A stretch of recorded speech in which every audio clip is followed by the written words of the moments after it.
Unlike the federal government, states must balance their budgets each year. That prevents problems like the debt ceiling issue currently being debated in Washington. Jonathan Williams from the American Legislative Exchange Council talks about it on this American Radio Journal commentary. You may be wondering what the differences between Congress and a drunken sailor are. Well, a drunken sailor spends their own money, and they also stop spending when the money runs out. Well, Congress, on the other hand, spends well beyond its means every year, a problem that has brought us to the current debate over the federal debt ceiling. The federal debt now exceeds $31.7 trillion, while federal overspending has been at an all-time high over the last 2 years. That's now in excess of $247,000 for every taxpayer in America.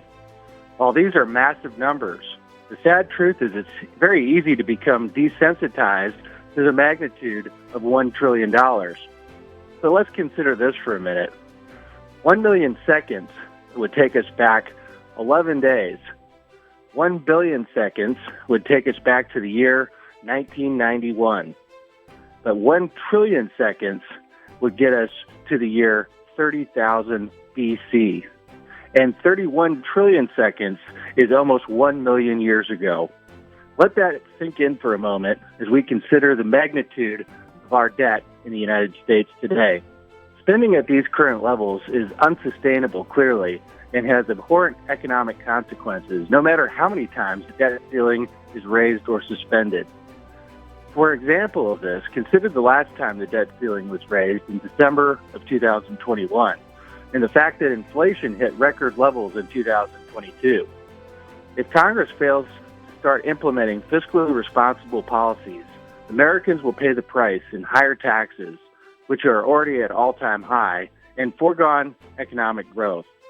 U.S. Treasury Secretary Janet Yellen recently did her best Chicken Little impression, essentially claiming that the sky would fall by June 1st without congressional action. However, it's important to remember that Speaker Kevin McCarthy just led the U.S. House of Representatives in a recently passed measure to ensure that steps are taken towards fiscal responsibility as the debt ceiling is raised. Now the onus is out on Senate and President Biden to take up the House plan or to provide a real counteroffer.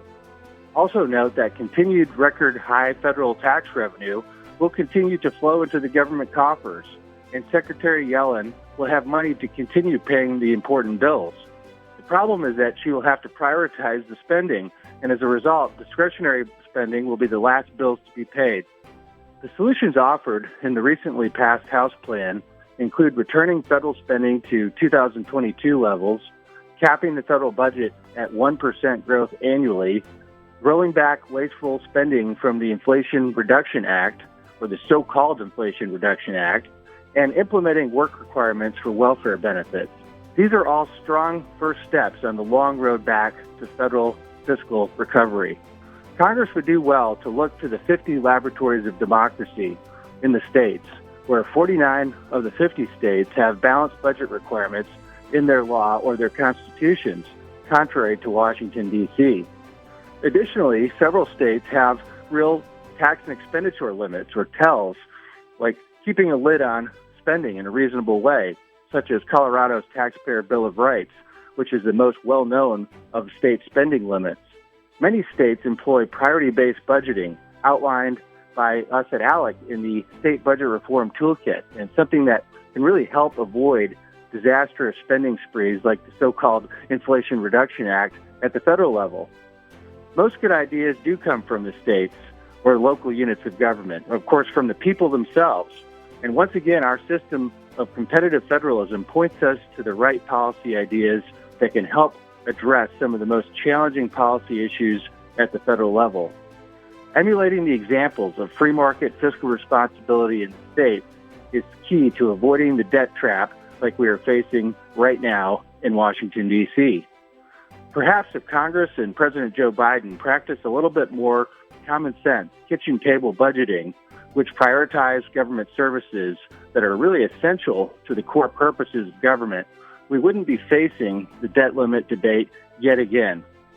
However, as the great economist Thomas Sowell at the Stanford University Hoover Institution reminds us that while the first law of economics is the scarcity of resources, we don't have everything that we need. The first law of politics is to ignore that first law of economics. Ladies and gentlemen, that pretty much sums up our national debate challenge right there on the national debt limit. For more information, please visit ALEC.org. For American Radio Journal, I'm Jonathan Williams. Thanks for listening.